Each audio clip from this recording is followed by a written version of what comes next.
මම රවීන්ද්‍ර නිශ්ශංක පුරවැසියා සංවිධානයේ කැඳවුම්කරු. අද මම අල්ලස්සෝ දූෂණ චෝදනා විමර්ශන කොමිෂන් සභාවට පැමිණියේ වැදගත් කාරණයක් පිළිබඳව පැමිණිල්ලක් කරන්නයි. ඒක තමයි අපි දන්නවා දැන් අරක් කටාගෙන් එයාව නිදහස්කරන්න අල්ලස් මුදල් ගත්තයි කියලා විවිධ පාර්ශ්ව අද අත්අඩංගුවට ගෙන විමර්ශනය කරගෙන යනවා. ඒක හොඳයි. අල්ලස් කොමිෂනුම ඕකම කරන එක හොඳයි.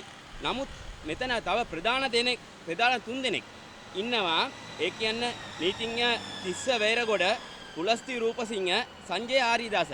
මේ නීතිඥවරු තුන් දෙනා 20යි 22 අගෝස්තු මාස 15 වෙනිදා ගුවන් තොටුපළින් පිටත් වෙනවා ඩුබායි රාජ්‍යයට. ඒ ඩුබායි රාජ්‍යයට යනකොට ටිකට් පත් වලට මුදල් ගෙවන්නේ අරක් කටාගේ බිරිඳ. ඒ තුන් දෙනා ගිහිල්ලා 2022 අගෝස්තු 15 සිට 18 දක්වා මේ දින තුනම විවිධ හෝටල් වල සුබෝයි පොති හෝටල් කියන්නේ සුපිරි හෝටල් තරුපය හෝටල් වල අරක් කටාගේ බිරිඳව හම්බ වෙලා කතා කරනවා. කතා කළා මේ පුලස්ති රූපසිංහ කියන සංජය ආර්යදාස කියන තිස්ස වේරගොඩ කියන නීතිඥවරු එතනදී විශාල මුදලක් අරගෙන තියෙනවා මෙම ඩීල් එක සම්බන්ධව. මෙම ඩීල් එකට මේ නීතිඥවරු තුන්දෙනා වෙන තිස්ස වේරගොඩ, පුලස්ති රූපසිංහ, සංජය ආර්යදාස ගියේ නෑ කියලා කියන්න පුළුවන් නම් අපිට ඔප්පු කරන්න පුළුවන්. මෙයාලා ඩුබායි රාජ්‍යයට ගියේ ටිකට් පත ඔප්පු කරන්න පුළුවන්. ඒ හෝටල් වල පැමිණි හිටපු විදිය ඔප්පු කරන්න පුළුවන්. මෙයාලා ගියේ නැද්ද කියන්නකෝ. මෙයාලට මාධ්‍ය සාකච්ඡාවක් තියලා අපි මේ ගමන ගියේ නෑ. මේ අරක් කටාව බිරිඳව හම්බුන්නේ නෑ කියලා කියන්න බෑ. මෙයාලා ගියා. එතකොට තව එකක් දැන් මේ තුන් දෙනා ගියා නම් මේ නීතිඥවරු තුන් දෙනා තිස්සේ වේරගොඩ, පුලස්ති රූපසිංහ, සංජය ආර්යදාස අත්අඩංගුවට ගෙන විමර්ශනය කරන ලෙස අල්ලස්සෝ දූෂණ චෝදනා විමර්ශන කොමිෂන් සභාවට අපි පවසනවා.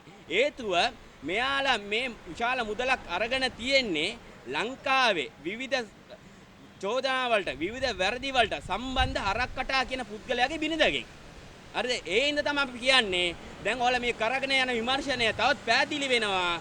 මේ නීතිඥවරු පුනා කියනවා පුලස්ති රූපසිංහ, සංජය ආර්යදාස, තිස්සේ වේරගොඩ මේ තුන් දෙනාව අත්අඩංගුවට කර විමර්ශනය කරොත් මේ පිළිබඳව දැන් රජය මේ ගෙනියන දූෂණ චෝදනා පිළිබඳව විරුද්ධව ගෙනවන මේ ගමන ඉක්මන් කරගන්න පුළුවන් මේ නීතිඥවරු තුන් දෙනා අත්අඩංගුවට විමර්ශනය කරොත්.